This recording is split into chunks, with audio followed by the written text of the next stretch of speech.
Então, a história do século XXI e os historiadores do século XXI, nós estamos nessa situação muito complicada, eu acredito, de tentar desvendar esses paradoxos, de desvendar essas relações.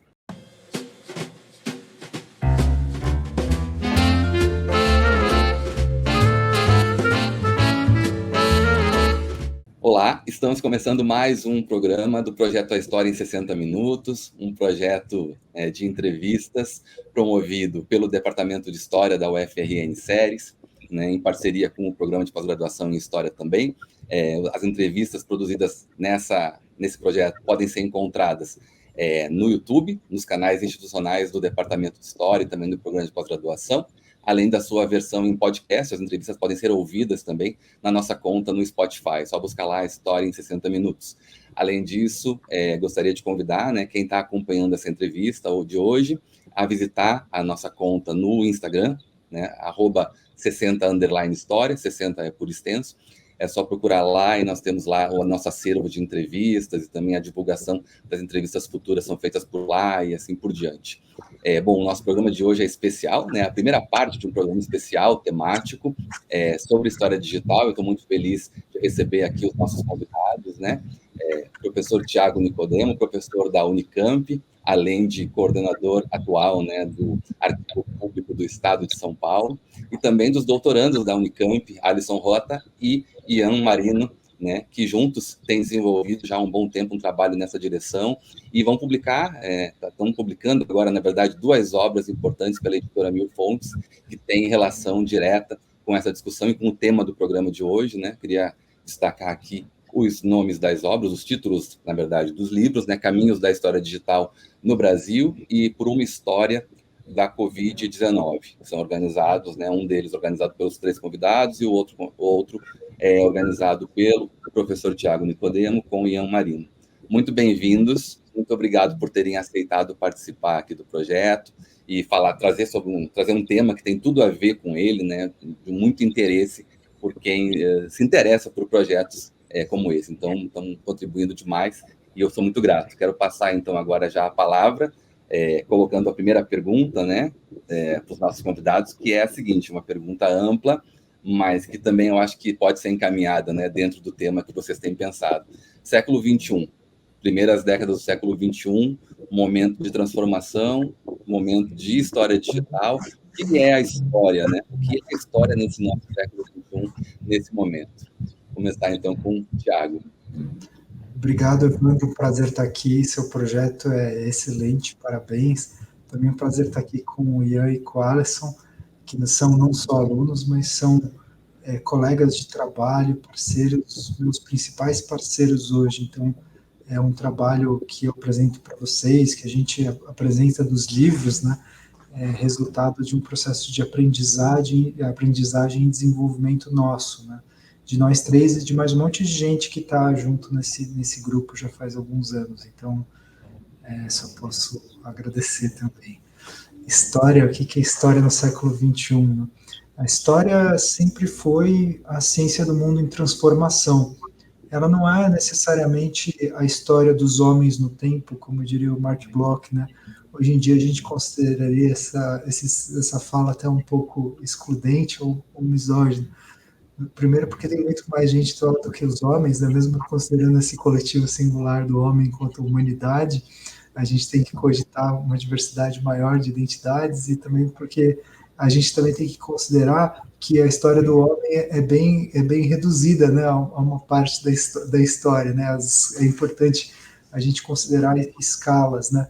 Mas essa é uma constante da história, então não é sempre, não é necessariamente o homem, né? Mas talvez a constante presente na história seja a transformação. E a transformação é esse desnível, né, entre o que continua do mesmo jeito e aquilo que muda, né, esse déficit, né, que orienta a nossa experiência, e ela orienta também a nossa experiência de tempo, né, então, quanto mais a gente sente que alguma coisa mudou, quanto mais a gente vê a diferença entre o que era e o que passou a ser, maior também a sensação de aceleração do tempo, né? Então, muda a nossa experiência de tempo, né? A pergunta que a gente deve fazer é que, assim, ao longo dos tempos, esse processo, por uma questão de escalas e por uma questão de evolução técnica, ele sempre foi uma progressão, né? Especialmente a partir do desenvolvimento do capitalismo, né? Do capitalismo comercial, da modernidade enquanto um universo ideológico eurocêntrico, né, que foi junto com esse capitalismo se desenvolvendo de um centro para suas periferias, ele carregou uma experiência de história específica, uma experiência de tempo específica, né? Então a pergunta é: essa experiência ela foi só em expansão, ela foi em constante aceleração e hoje em dia a gente só está mais acelerado do que nunca, né? É isso que marca a história? A gente tenta olhar assim um pouco para a experiência que a gente está tendo, é que o contexto é muito mais desafiador do que esse, porque a transformação ela é uma transformação da própria natureza da evidência. Então você conta a história a partir do que aconteceu, daquilo que as pessoas viveram.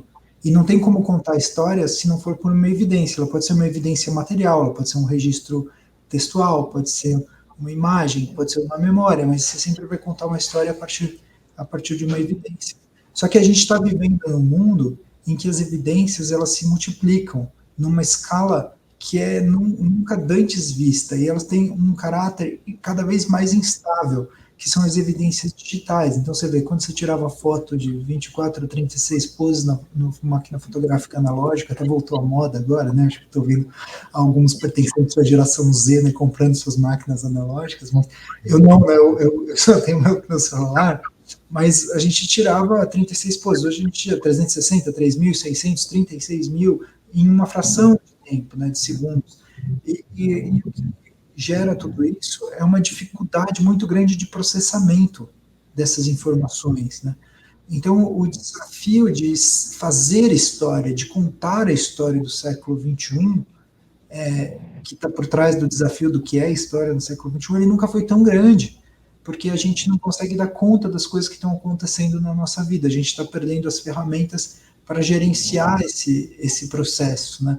Eu não sei nem se a gente está vivendo mais na história e se é a profissão dos historiadores que vai dar conta desse processo de transformação do mundo. No fundo, a gente está perdendo também a governança sobre isso. Então, a história no século XXI ela é necessariamente pautada por essa multiplicação e pluralização da produção de evidências e pela incapacidade que os profissionais de história e outros profissionais em ciências sociais têm de dar conta do que acontece, de preservar e de produzir memórias significativas.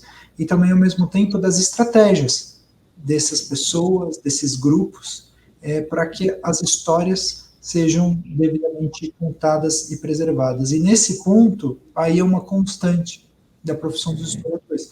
Os historiadores e as historiadoras sempre se preocuparam em preservar, em guardar e em disputar um campo da memória, né, de fazer com que essas evidências elas tivessem uma significação para o futuro, uma interpretação sobre elas. Assim, isso aconteceu com as poucas evidências que a gente tem da escravidão, ou porque tudo foi apagado, queimado, né, assim como as precárias evidências que a gente tem da ditadura e tantas outras poucas evidências que a gente tem, mas o fato é que a gente vive um colapso. A gente, ao mesmo tempo que a gente produz cada vez mais evidências, cada vez menos a gente tem condição de dar conta delas. Então, esse que é fazer história no século XXI, é essa grande desafio no mundo, essa grande incógnita de aprender as ferramentas necessárias, a experiência de vida necessária para fazer com que essa qualidade do historiador de dar conta da informação produzida, ela continue, de algum jeito, própria da nossa profissão, né? Que a gente consiga dotar os nossos alunos, as pessoas, a sociedade de ferramentas para entender o que está acontecendo, né? Fazer história no século XXI é essa luta. Muito bom. Obrigado, Thiago. Imagina. Alisson? Bom, eu acho que talvez regredindo um pouco na resposta do Thiago, mas também pensando muito com o que ele falou, muitas das práticas que nós entendemos no século XXI, da história da historiografia, da escrita da história, elas existem desde Heródoto. Então, existem características muito antigas, né? Então, existe a questão da prova, a questão do documento, a questão da autoria. Então, existem características que se mantêm desde Heródoto, Tucídides. No século XIX, a gente tem um repertório teórico mobilizado incrível, né? Debates incríveis que estão longe de ser esgotados ainda, né? Então, no século XX, a gente tem outros debates. Muitos dos debates do século XIX não são fechados e tem debates no século XX que são criados, né? E no século XXI, a gente entra sem resolver os problemas do XIX, sem resolver os problemas do século XX, mas a gente tem mais um problema, que é a outra camada que o Thiago expressou muito bem, que é a questão do digital. Essa é mais uma camada que, dentre todas as outras camadas que existem na escrita da história, ela surge para fazer mais uma bagunça aí no nosso ofício, e a gente está tentando entender o que está acontecendo ainda, né? Como que se produz documento, né? Como que a gente consegue registrar esses documentos, como a gente consegue fazer esses mapeamentos. Muito do que a gente, dos documentos históricos que estão sendo produzidos hoje, no século XXI, estão em bancos de dados privados, né? Então, são dados de redes sociais, metadados de redes sociais, bancos, ou são dados do governo que não são divulgados, né? Então, e dados do governo que poderiam ser divulgados como o IBGE são sucateados. Então, a gente vive uma questão bastante delicada sobre a produção desses documentos e a conservação desses documentos, né? Existem projetos que tentaram, por exemplo, na biblioteca lá de Washington, eles tentaram, mais ou menos, acho que, eu não lembro bem o ano, acho que é 2006, 2009, acho que é 2009, 2006 o Twitter não existia ainda. Tentaram fazer um grande arquivamento dos dados do Twitter, por exemplo. Só que, hoje em dia, você tem tantos Twitters, você tem tanta produção de dados que é basicamente impossível você conseguir registrar tudo, salvar tudo. Então, entra também critérios de seleção que são próprios do ofício do historiador, que sempre que estiveram na tônica, por exemplo, da nova história social, lá do Hobsbawm e do Thompson, sobre a questão da quantidade, da qualidade, que você vê eles criticando muito as abordagens das ciências sociais, justamente pelo caráter quantitativo. A gente vê todo esse debate voltando com alguns elementos que são mais espinhosos ainda. Então, a gente ainda está digerindo o que é a história digital no século XXI, né? Eu acho que, de repente, nas demais questões a gente pode desenvolver outros pontos e eu passo, de repente, a palavra para o Ian também, fazer um complemento aqui. Eu acho que os dois, o Thiago e o Alisson, abordaram super bem a questão, mas eu acho que eu destacaria, Evandro, para essa sua questão da história no século XXI, que essas transformações sobre a forma de produção e de preservação e de difusão de evidências, que são fundamentais para se entender o que é fazer história no século XXI, como o Thiago comentou, elas são marcadas por camadas e camadas de paradoxos que nós temos que lidar, que são muito complicados. E que é o paradoxo, por exemplo, entre a automatização da preservação e a sensação de que nunca se preservou tanto, e a precariedade das nossas práticas de lidar com esses materiais, ou da gente realmente ter certeza de que esses materiais estão preservados e acessíveis, e que a gente consiga lidar com isso. É o paradoxo entre a possibilidade que a internet dá de você planificar e conseguir realizar conversas como essa nossa conversa aqui, entre pessoas que estão em lugares diferentes e criar uma simultaneidade no mundo inteiro, mas ao mesmo tempo de criar novas dobras de desigualdade por conta da impossibilidade de acesso, e de tentar calcular como isso pode causar narrativas históricas no futuro, e produções de escritas historiográficas no futuro que produzam novas desigualdades. Né? Se a gente voltar para debates fundantes da teoria no lugar social, do Michel Dissertot, ou até para a crítica da história global, do Chakrabarty, de onde se conta uma história, no mundo digital, de onde se conta uma história? A impressão, a princípio, pode ser de que a situação nunca foi tão propícia para histórias democráticas, para histórias que representem a todos. Porém, existem novas camadas de paradoxos que nos desafiam a contar essas histórias. Então, a história no século XXI e os historiadores no século XXI, nós estamos nessa situação muito complicada, eu acredito, de tentar desvendar esses paradoxos, de desvendar essas relações entre a novidade digital, a velocidade, a catalisação e a desigualdade, e a precariedade, que é uma precariedade tanto material e infraestrutural, quanto teórica e metodológica da nossa parte. Então, eu acho que esses são temas que vão aparecer na nossa conversa, e eu passo a bola para você seguir com outras questões que nos ajudem a encaminhar todos esses desafios. Maravilha, maravilha. Eu quero aproveitar então, né, porque você tem um percurso, tem aí os livros saindo também como um dos resultados desse trabalho que vocês vêm construindo. Eu queria colocar então para vocês uma questão, queria na verdade ouvir, né, a história desse percurso. Como é que a gente pode pensar a história digital a partir das experiências que vocês, né, têm desenvolvido? Acho que pode ser um bom caminho, né? A gente pode de repente pensar juntos aqui a história digital a partir de como vocês entraram nesse tema e vêm desenvolvendo trabalhos em frentes diversas. Eu ouvir um pouquinho dessa história. Olha, acho melhor eu começar, porque porque eles eram alunos, né? Então, quando a gente começou, mas assim, essa pergunta dá para resumir da seguinte forma, essa história, né? Existe alguma história no século XXI que não vai ser digital, né? Existe alguma história possível? E se for verdade que quase todas as histórias são digitais, porque mesmo a história que a gente faz com documentos antigos, a gente vai usar processo de digitalização, né? Dificilmente você vai achar um aluno, né, numa graduação, numa pós-graduação, que não esteja usando um desses bases de dados, né, de documentos ou de fontes que estejam digitais e que não vai usar canais digitais depois para registrar essa história, nem que seja no Word de casa, né? Então é impossível uma história que não seja digital e, portanto, talvez não exista uma história digital, mas você está falando de um processo longo de transformação. Mas ele obriga, e aí dá para contar um pouco dessa história, ele obriga o fato de que mudaram tanto essas fontes, que eles têm outras naturezas, outras escala, problemas também de governança, como eu já disse, né, onde elas estão, como é que elas são tratadas, isso cria muitos problemas, e foi assim que começou esse trabalho. Eu já tinha um interesse, já tinha publicado um texto sobre como é que seria, né, contar a história no futuro a partir dos acervos digitais. O Alisson também tinha esse interesse já fazia algum tempo, né, a gente se encontrou. É uma coisa que eu escrevi em 2017, que deve ter sido publicado em 2018 ou 2019, né, a história da historiografia, que chama Meta-História para Robôs. E daí eu tinha vindo dessa experiência e entrei na Unicamp, vim da UERJ, de 4 anos de UERJ, e daí dei esse curso de pós, que era um curso sobre novas mídias. E o Ian e o Alisson foram alunos, né, desse curso de pós, tinham acabado de ingressar no doutorado. E o principal objeto do curso era isso, era tentar explicar, poxa, mas o que um historiador tem que fazer quando ele pega um texto que está em PDF?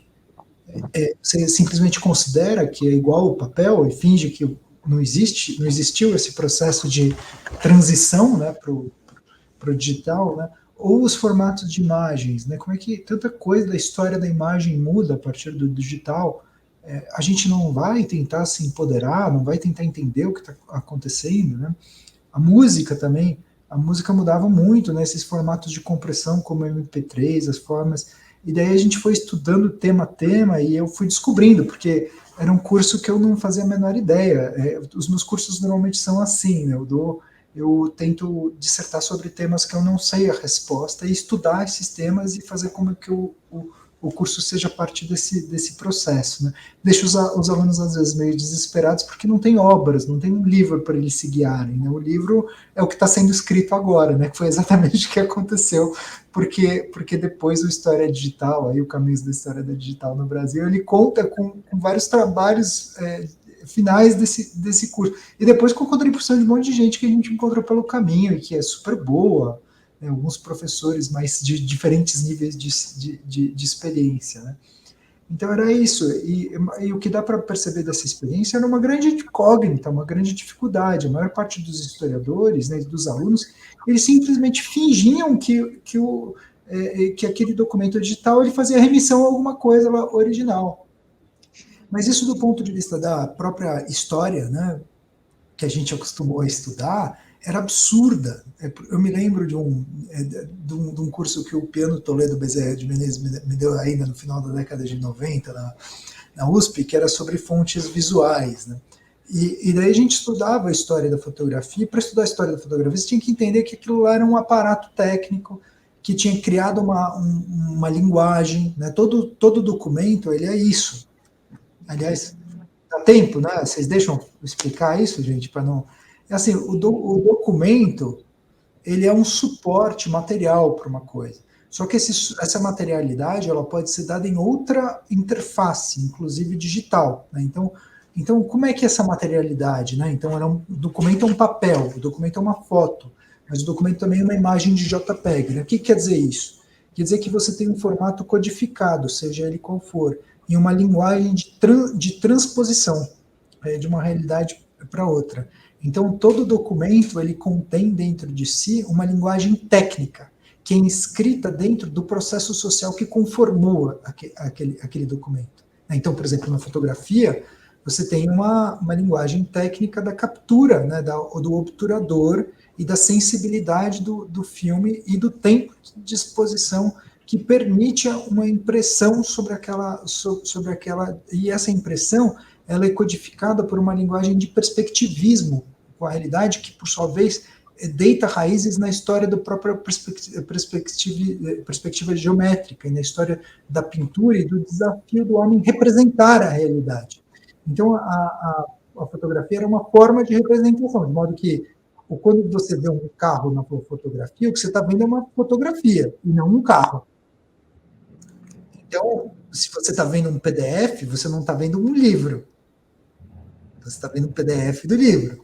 Então, esse era o problema do curso, era ele explicar, então, o que a gente precisa saber para conseguir fazer a crítica dessa fonte e entender que, na verdade, você não tem um representante, assim, uma simples cópia, né, igual, equivalente de um original. Você tem uma outra coisa, que produz uma outra realidade, né, que tem uma outra linguagem, que é produzida num espaço temporal sobre relações sociais específicas. Né? E no caso, né, por exemplo, no caso do MP3, era muito patente, né, porque você resume a música e tira dela frequências que não são tão importantes. Então você cria uma espécie de tabela de equivalências entre aquilo determinado original e aquilo que é apresentado. Então você não ouve a música, você ouve uma adaptação daquela música que o seu ouvido reconhece como algo parecido com aquilo. Só que isso condiciona depois a produção dos fones de ouvido e dos alto-falantes, né, dos caixas de som. E depois condiciona a produção, porque elas só vão até essas frequências que já estão postas no formato comprimido do MP3. E depois condiciona a forma de produção das músicas, porque se ninguém ouve, para que você vai botar aquele contrabaixo ou aquele instrumento se aquela frequência não aparece no formato resumido e nem na forma individualizada de ouvir, né? E daí isso cria até uma realidade biológica, porque faz com que os ouvidos não desenvolvam mais a capacidade de sentir ou de ouvir aquelas frequências. Então, você vê, é uma coisa que para você é óbvia, é só uma outra versão da mesma música, mas que, na verdade, é uma criação de um mundo completamente novo. E era esse o problema que estava posto também. Então, como as novas mídias, elas, na verdade, produzem um mundo que é outro, e que não é aquele mais que a gente está acostumado. Né? E a característica desse mundo é que ele é fortemente pautado por máquinas, e não por humanos. Então, esse era o problema do curso. Né? Não sei se vocês querem complementar, mas acho que é isso. Né? Eu acho que é um pouco a questão da trajetória, né? Enfim, sempre gostei de tecnologia, computação, mas dentro da história eu tive, talvez dentro da trajetória, pelas pessoas que eu conheci, não tive muito espaço para desenvolver isso.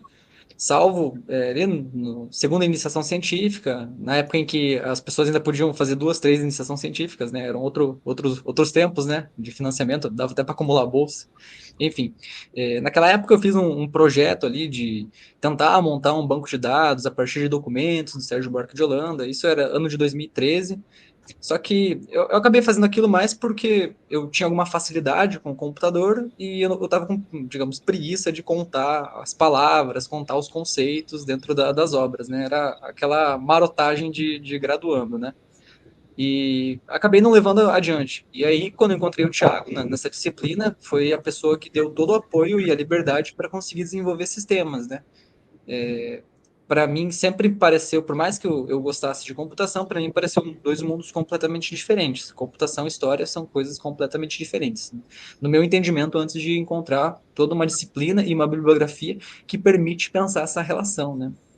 E, enfim, pensar esses caminhos espinhosos da computação, enfim, ou história digital, né, desse campo que é novo e está ganhando fôlego ainda, ou numa versão mais antiga, em que a história também possui contribuições e debates, que é as humanidades digitais, que é um campo, pelo menos nos últimos 20 anos, um pouco mais estabelecido, mas que também não existe unanimidade nenhuma dentro dessas áreas, até porque envolve pessoas das artes, das ciências sociais, antropologia, matemática, ciência da computação.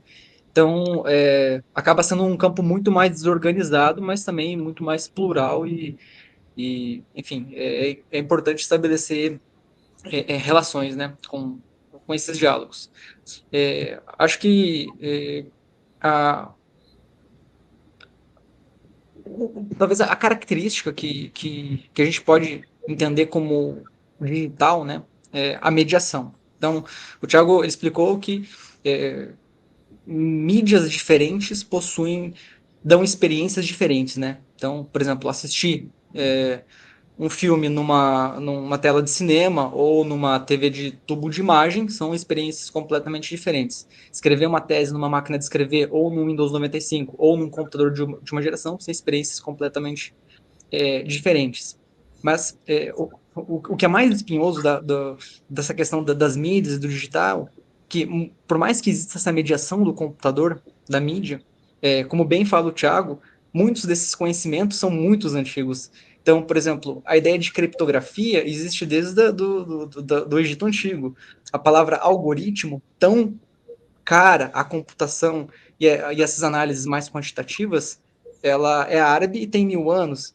Então, o que é um algoritmo? É basicamente uma sequência de passos que deve ser seguido para finalizar uma tarefa. Então, a gente se depara com esses paradoxos que o Ian citou anteriormente e tenta lidar com eles para resolver os problemas da pesquisa, mas a gente não consegue ainda dar uma solução universal que consiga fechar o debate e dizer, ó, é isso. Eu acho que nessa linha de retomar, né, Evandro, você perguntou da nossa trajetória para chegar nesses livros, e o grande aprendizado que eu sinto foi entender melhor, tentar achar uma definição do que é história digital, porque quando eu entrei no mestrado da Unicamp e fui assistir essa disciplina com o Thiago, eu estava numa sala de aula em que ninguém pesquisava nada ligado ao digital. Nenhum dos alunos pesquisava nada ligado ao digital. E, em geral, na história, as segmentações desses nomes que nós temos, né, de história medieval, história ibérica, história moderna, elas dizem respeito ao objeto. Então, a história medieval, ela estuda o objeto do período histórico da Idade Média e tudo mais. E a história digital, não. O que a gente percebeu durante a disciplina é que a história digital, ela não é a história social das mídias, necessariamente. Ela não é a história da internet, é a história do computador. Mas ela é a história que todos nós fazemos hoje. E a grande revelação durante a disciplina que nós fomos percebendo foi um processo em que cada um dos alunos, com as suas pesquisas, então é interessante perceber essa interface da produção do conhecimento com a sala de aula, foram percebendo que, caramba, o que eu pesquiso tem a ver com história digital. Então, por exemplo, eu estava pesquisando fundações empresariais, mas tem tudo a ver com história digital. O Alisson estava pesquisando um outro tema e outros estudantes estavam com outros temas dos mais variados, que iam da história da arte, a história da América pré-colombiana, e vários temas interessantes, e todos perceberam que o digital estava imerso ali.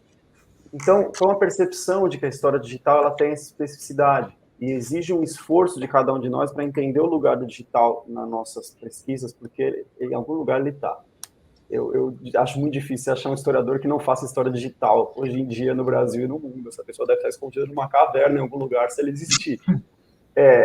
E aí, a grande questão é que esse livro, Caminhos da História Digital, no Brasil, ele é um pouco autorreflexivo, porque é o caminho que nós traçamos. Ele surgiu da ideia do Thiago, lendo os nossos trabalhos final de cada aluno e pensando, caramba, é interessante isso. Cada aluno foi percebendo o lugar do digital na sua pesquisa.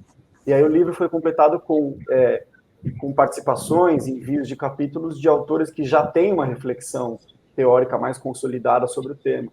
Então, a ideia do caminho da história digital no Brasil é um caminho que, ao mesmo tempo, envolve os especialistas da teoria da história, como são você, como é o Tiago, como são outros autores que contribuíram com o livro, mas também o caminho dos jovens historiadores, como eu e o Alisson, e os outros alunos nossos colegas, de perceberem o digital na sua pesquisa e de debaterem um pouco e angustiarem-se um pouco, porque é muito angustiante para quem está entrando no mestrado ou no doutorado falar, meu Deus, meu processo já era difícil, agora eu descobri que tem muito mais coisa, mas faz parte desse processo, do nosso desafio.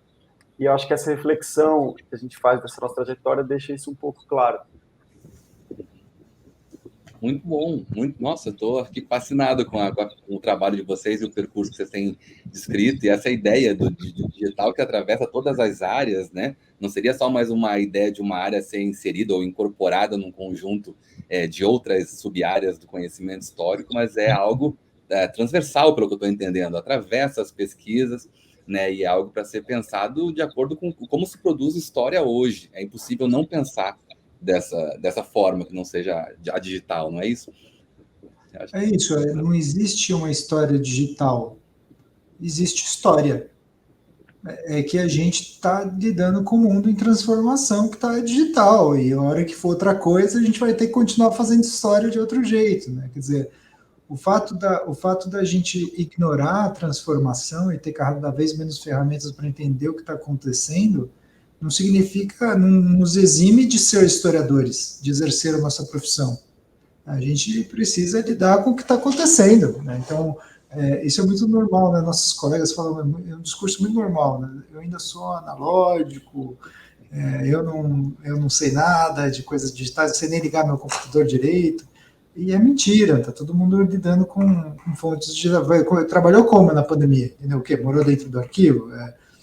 Está todo mundo lidando com a digitalização dos processos, correndo atrás. Então, essa é uma questão importante, Evandro, porque é lógico, ao mesmo tempo que você está preocupado com a produção de novas evidências, então como é que a gente vai contar as histórias das coisas que estão acontecendo agora no futuro? Aquele meme famoso, né, dos historiadores, coitado, né, 1 minuto de silêncio para os historiadores do futuro que vão ter que explicar essa confusão de hoje, né? Ao mesmo tempo, se você estuda, esse era um caso, né, no curso, esqueci o nome da pesquisadora, né, era uma aluna do Funari, que estudava desenhos de Pompeia, né, e ela falou, não tenho absolutamente nada para fazer nesse curso, né, eu estudo Pompeia, as imagens, né, e daí o principal problema dela era que o Museu Nacional de Pompeia tinha colocado, problema real mesmo, da vida dela, ele tinha colocado durante um tempo as imagens de altíssima qualidade lá do acervo deles, que eram, na verdade, afrescos retirados de Pompeia, né, por pedaço mesmo, né, inscritos na pedra e transportados e refixados em outro lugar, e dela tinha imagens de alta qualidade disponíveis no Museu Nacional sobre esses... E, de repente, o museu começou a... Ele fechou lá esse acervo digital e abriu o Instagram. E começou a mandar os desenhos que tinha com os filtros do Instagram, né? Então, na verdade, era uma tese sobre história digital, porque ela ia ter que explicar a confusão do processo de... Mas não era só digital, porque, nesse ponto, apesar das diferenças do digital, o digital ele se inscreve na história das mídias, né? Então, não é o primeiro problema de preservação que você tem, entendeu? Se você vai fazer a crítica da fonte, você vai ter que não só explicar por que você está usando o JPEG com filtro do Instagram. Você vai ter que explicar por que alguém tirou aquele desenho, que não era um desenho, na verdade ele é um afresco preso numa parede de uma casa, e enfiou, e como é que ele arrancou daquele lugar e enfiou no museu? E por que o museu servia? Quando que isso aconteceu? Por que isso aconteceu? Então, assim, como é que você vai analisar aí a imagem sem ter em consideração? E daí alguém lá achou que podia fazer uma digitalização de uma imagem, então ele mudou de novo o suporte. E daí da imagem ele transitou para um formato comprimido de Instagram, de acordo com a especificidade daquela linguagem para aquele público, e provocou uma interação muito mais maluca com o público, porque as pessoas viam muitos deles são eróticos, né? Então enxergavam uma identidade, né? Falavam, pô, o pessoal lá de Pompeia já era safado, o rosa, o vermelho se acentuam nos filtros, Então, assim, e daí isso provocava uma identidade, né, do observador, né, com o público. Então, isso então existe história digital, né? Ou a gente só está tentando sobreviver com a profissão? Eu te diria que a gente só está tentando sobreviver, e assim como os historiadores da fotografia tiveram que entender um pouco da máquina fotográfica, a gente tem que entender um pouco. Agora, tem mais uma coisa importante, que é a diferença entre você gerir a informação que é produzida e você preservar. Também isso é muito importante, porque os historiadores, eles têm um papel político também, não só para ver o que vai ser preservado, mas também para ajudar as pessoas a entenderem o que está acontecendo. Então, se a gente não consegue dar conta desses processos e das mídias, as respostas são na nossa própria profissão. A gente nunca vai ajudar a sociedade a entender o que está acontecendo. E olha que está complicado de entender, viu? Tá muito complicado. Mas é interessante, né? Porque tem uma dimensão de práticas aí colocadas também, preocupação com as práticas mesmo, né? Mas acho que Alisson queria falar. Não, só uma brincadeira que quando a gente estava combinando toda a organização dessa conversa, eu brinquei que o Evandro era um historiador digital, né? E de fato porque olha o que a gente está fazendo e o formato que a gente está fazendo e para onde vai, né? Um podcast que é um estilo de narrativa extremamente, ainda que você possa fazer relações com rádios antigos, telenovelas, mas o podcast é um formato do século XXI, né? E a gente está produzindo nele. E só para complementar, só para essa aluna que o Thiago citou, é a historiadora Gabriela Esbais, inclusive está com um capítulo no livro. Quem tiver interesse de ir a fundo nessa história sobre o Museu Nacional de Nápoles, o seu Instagram e as pinturas do Gabinete Secreto de Pompeia está lá, é super interessante o capítulo dela. Mas e tem uma questão, né? A ausência da reflexão mais atenta à forma como a transformação digital impacta o acesso e a preservação das evidências, ela não é só um problema de consistência da pesquisa histórica. Não é só um problema de que os nossos trabalhos serão menos consistentes e que os nossos trabalhos não terão qualidade e que, dentre os historiadores, nós teremos problemas historiográficos que dizem respeito somente a nós e ao campo da historiografia disciplinar, né? Não é isso.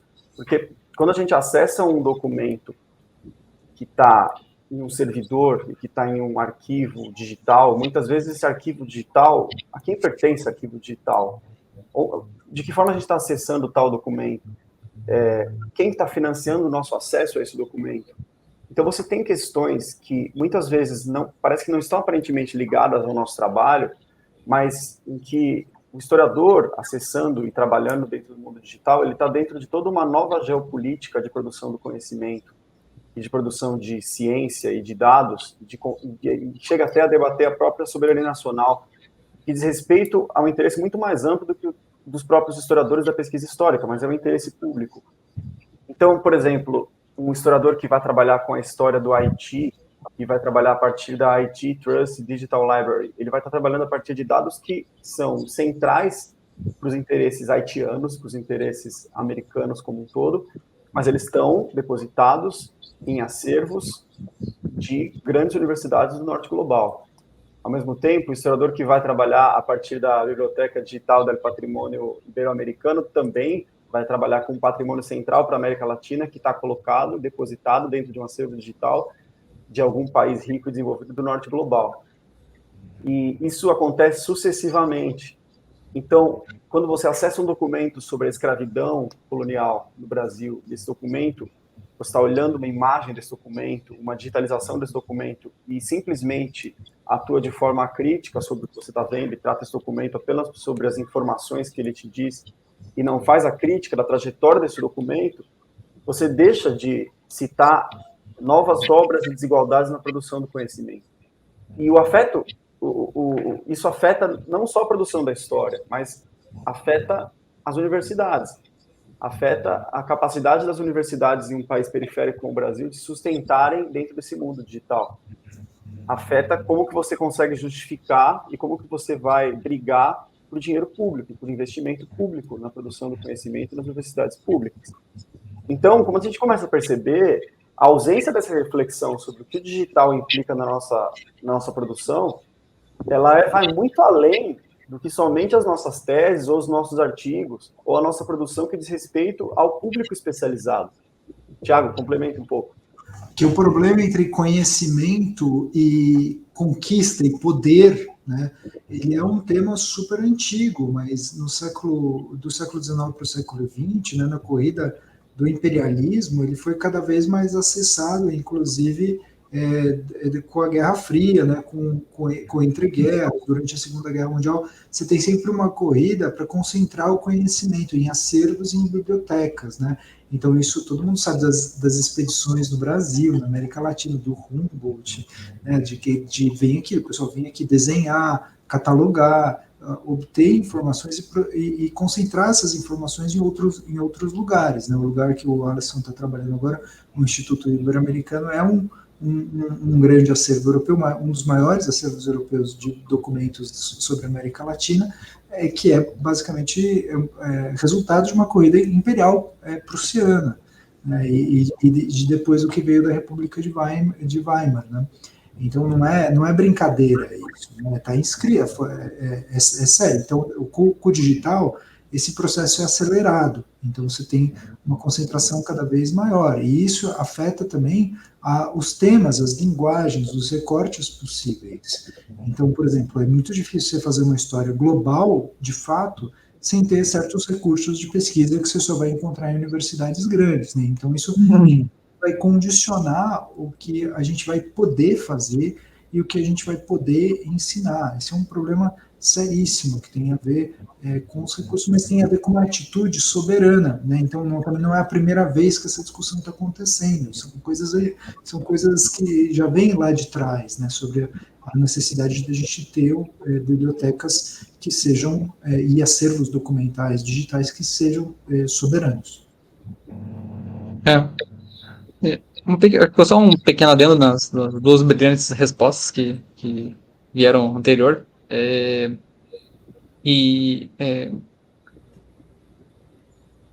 Ainda que essas questões, por exemplo, de política pública, de digitalizações, a disponibilização dessas informações seja um problema hoje, mas, enfim, elas eram um problema 1000 anos atrás, quando, por exemplo, documentos da igreja não estavam disponíveis para os historiadores, né?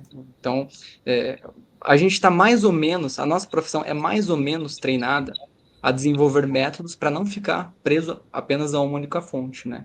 Então, por mais que a gente não tenha uma política pública, poucos países do mundo têm uma política pública para preservação, por exemplo, de dados digitais, de redes sociais, nós temos nossos laboratórios, nós temos nossos métodos e a gente constrói os nossos acervos conforme as pesquisas que nós temos. Então, é uma relação antiga, mas que ela, como que eu posso dizer? Ela está posta... falta na palavra. Vou reformular. Existem documentos analógicos que são antigos, né? São documentos que a gente tem como... A gente chama de analógico porque ele está num suporte material. Existem os documentos digitais.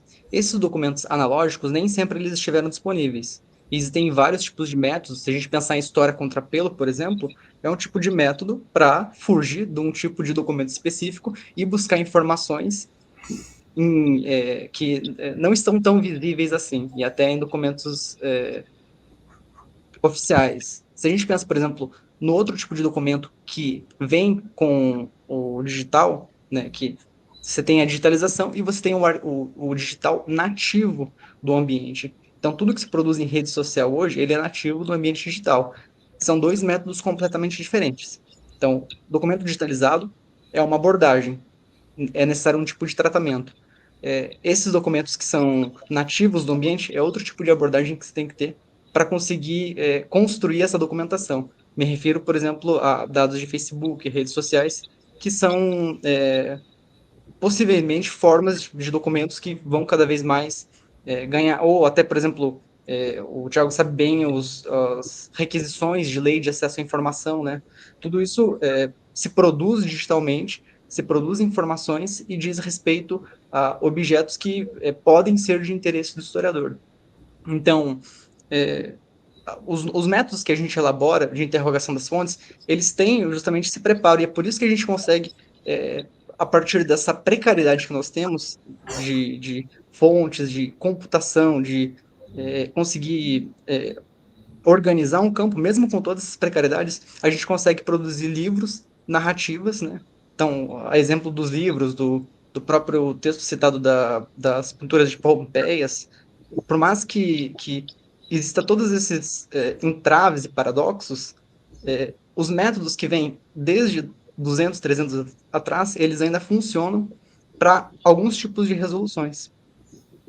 Ainda que a gente não, ainda que a gente viva no século XXI, à beira de um Brasil tensionado, podendo até flertar com o fascismo, a gente tem ainda algumas alternativas para pensar a escrita da história.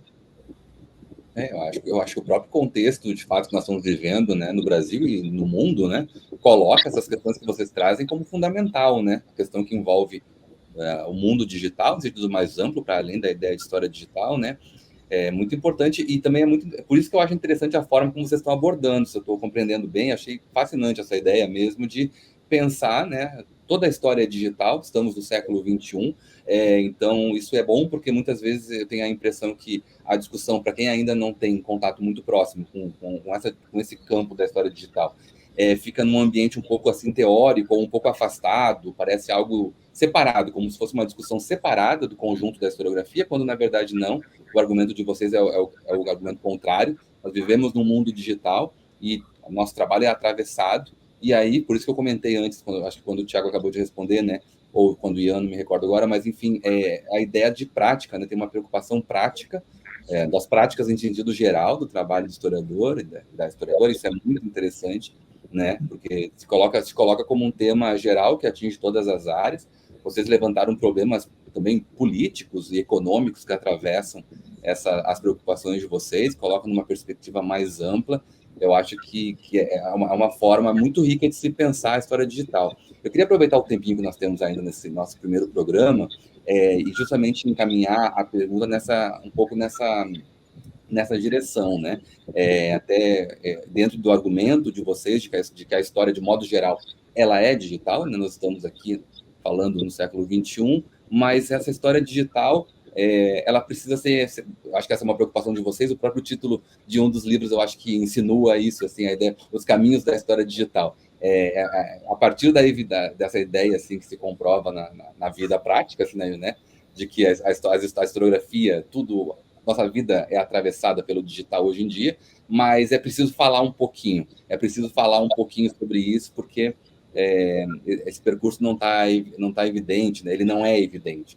Eu acho que os caminhos da história digital do título indicam um pouco isso. Tem que falar sobre isso, né, para fazer isso de fato se tornar, ocupar a vida prática. Então, eu queria que vocês pudessem falar um pouquinho sobre isso, assim, dentro da agenda da história digital, assim, vocês falaram em humanidades digitais, em história pública, o que vocês pontuam como, assim, questões que são centrais dentro dessa discussão? Assim, não foi, Evandro, não foi essa formulação, né, uma teoria sobre a história digital, não foi nossa intenção, né? A gente, uma hora, viu que a gente estava se posicionando. E a razão para isso é que no Brasil, e talvez no mundo, tem uma tendência de enxergar a história digital muito colada na história pública e na difusão, no que é uma ideia de difusão do conhecimento histórico, né?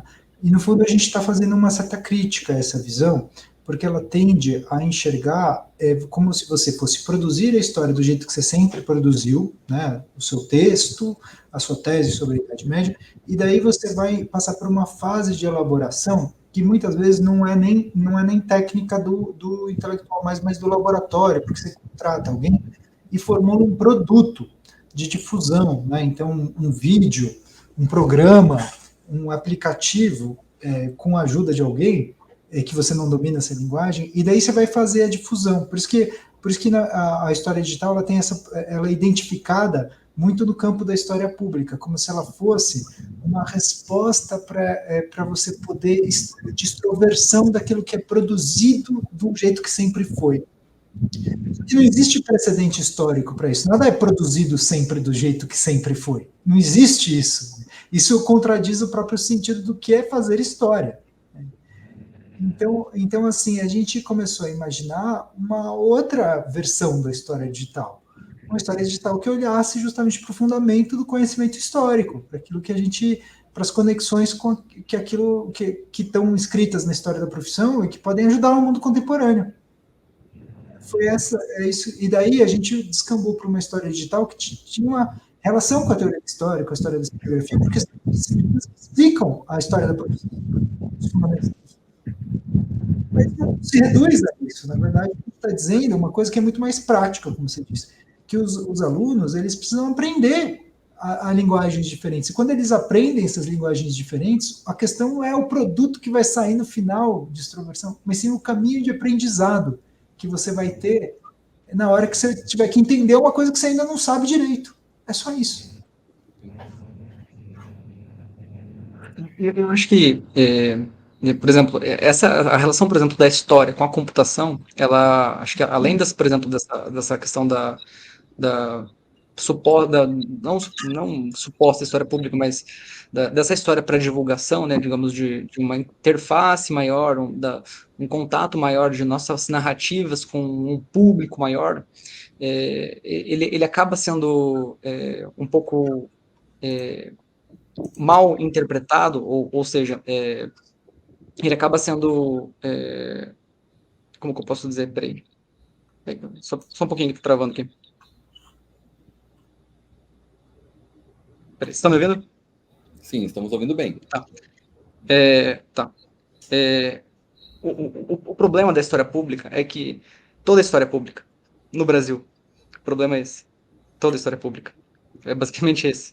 Então, não existe uma história pública. O que nós fazemos é história pública.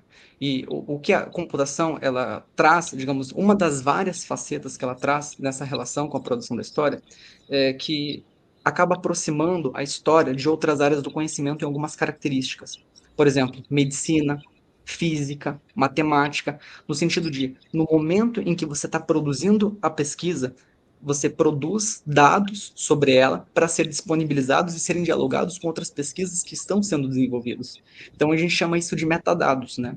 São dados sobre dados. Hoje em dia, o historiador digital ele também tem a possibilidade de produzir esses dados sobre os seus documentos históricos, sejam analógicos, sejam digitais, e poder ter, digamos, um maior contato com a comunidade na produção desse conhecimento, de modo que ele seja multifacetado e tenha essa publicidade, tenha digamos, essa inserção social, né? A gente, por exemplo, parece banal, mas vacinas produzidas em um ano, elas só são possíveis dentro da ciência de dados, dentro da divulgação massiva de todas as experiências, de todas as publicações que são reunidas, todas as coletas são feitas e comparadas num tempo muito rápido. Então, se você não tem esses tipos de métodos, levaria-se 10 anos para se produzir. Então, agora vocês imaginam como que seria, por exemplo, a produção de uma história em que todos nós fôssemos treinados para conseguir produzir esses dados e conseguirmos disponibilizarmos eles no desenvolvimento da pesquisa. Então, a capacidade de informação que a gente tem, por exemplo, num congresso, que a gente fica sabendo, numa live, se a gente tivesse um repositório em que a gente pudesse colocar todas essas informações das nossas teses que estão sendo elaboradas, com certeza a gente não ia ter mais tese duplicada, a gente não ia ter pesquisa que possuem partes parecidas, a gente ia ter uma dinâmica muito melhor de produção de narrativa, e isso ia ser até melhor para o público leitor, que ia pegar trabalhos mais bem consolidados e elaborados enquanto narrativa final. Isso evidentemente é uma das facetas só do digital, né? Uma delas, porque quando a gente, por exemplo, fala em podcast, a gente está falando em formato de narrativa. Quando a gente fala em storytelling, é outro formato de narrativa, é outro tipo de abordagem. E isso não deixa de ser menos pesquisa ou mais pesquisa, né? Porque é aquela máxima do Paul Ricoeur, né? A história ela só faz sentido quando o leitor pega e se apropria da narrativa e dá sentido, funde um horizonte de, né, utilizando também Gadamer, funde um horizonte de expectativas com o horizonte de quem interpreta, né? Perdão, o horizonte... agora, não é Gadamer, isso é Koselleck, mas o Gadamer tem a fusão dos horizontes hermenêuticos, era isso, que é o horizonte da experiência com o horizonte de quem interpreta a experiência. Eu acho que, para falar brevemente, para a gente se encaminhar, né, para o final dessa primeira conversa, acho que a gente podia refletir sobre uma agenda de uma história digital a partir de uma das primeiras grandes falas de historiadores e mais famosas sobre o que seria a computação, né? Aquela famosa fala do Leroy Ladurie, falando que nos anos 60, 70, discutindo que o historiador no futuro será um programador ou nada será. Claro que inebriado na história serial e na capacidade de lidar com dados, o computador parecia uma ferramenta incrível para potencializar um trabalho, que é o trabalho que eles já vinham fazendo no universo analógico. E a ascensão da história pública e a necessidade de pensar novas formas de atuação profissional de historiadores e novas formas do historiador se dialogar com a sociedade, pensar numa autoridade compartilhada, para citar um dos conceitos fundantes ali da história pública, né, no final dos anos 80, começo dos 90, o digital ele acaba aparecendo como uma ferramenta que vai ser interessante também para ser abordada nesse sentido. E a questão é que essa abordagem, como os dois comentaram, ela gerou muitas coisas legais. Ela gerou uma série de iniciativas extremamente interessantes.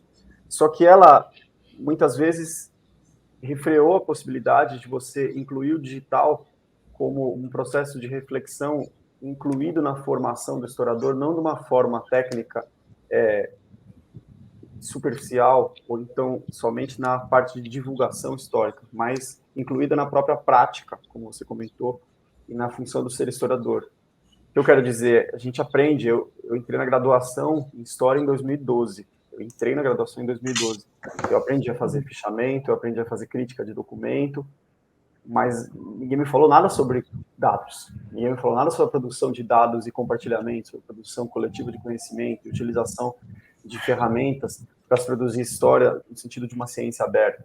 Então, eu acredito que uma agenda incluir a história e incluir o digital dentro da formação de historiadores, da atuação de historiadores, não somente na esfera da divulgação, mas na esfera do fazer história e do construir a pesquisa.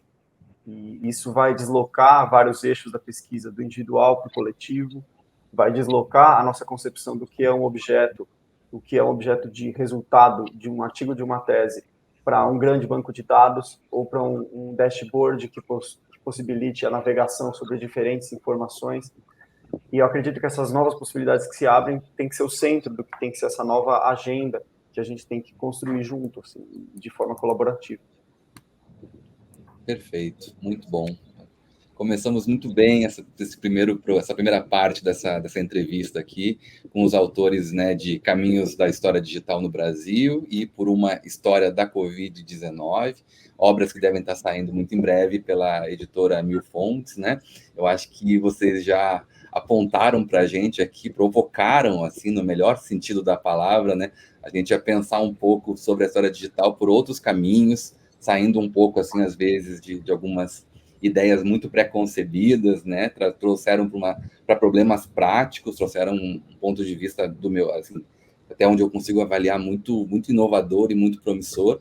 E, bom, eu quero convidar todas que estão acompanhando hoje essa entrevista, né, que nos acompanhem também na segunda parte dessa entrevista na semana que vem, na próxima sexta. Vem muito mais discussão aí sobre história digital, vamos falar um pouquinho sobre história digital e a profissão, a dimensão da profissão de historiador propriamente dita. Vamos falar um pouquinho sobre as relações da história digital também, enfim, com o ensino, com as práticas mais diretas também do cotidiano da pesquisa, né? Quero destacar também que falar sobre mundo digital necessariamente passa por falar por contextos de negacionismo, contexto de fake news. Estamos aqui no mês de outubro de 2022 no Brasil, inevitavelmente envolvidos com esses assuntos. Então, eu quero reforçar o convite, que continuem nos acompanhando, e na semana que vem a segunda parte. Desde já agradeço muitíssimo a Thiago Nicodemo, Alisson Rota, Ian Marino, por terem se disponibilizado a estar aqui falando com a gente sobre esse assunto tão interessante, tá bom? Então, semana que vem a gente continua. Muito obrigado. Até lá. Tchau, tchau.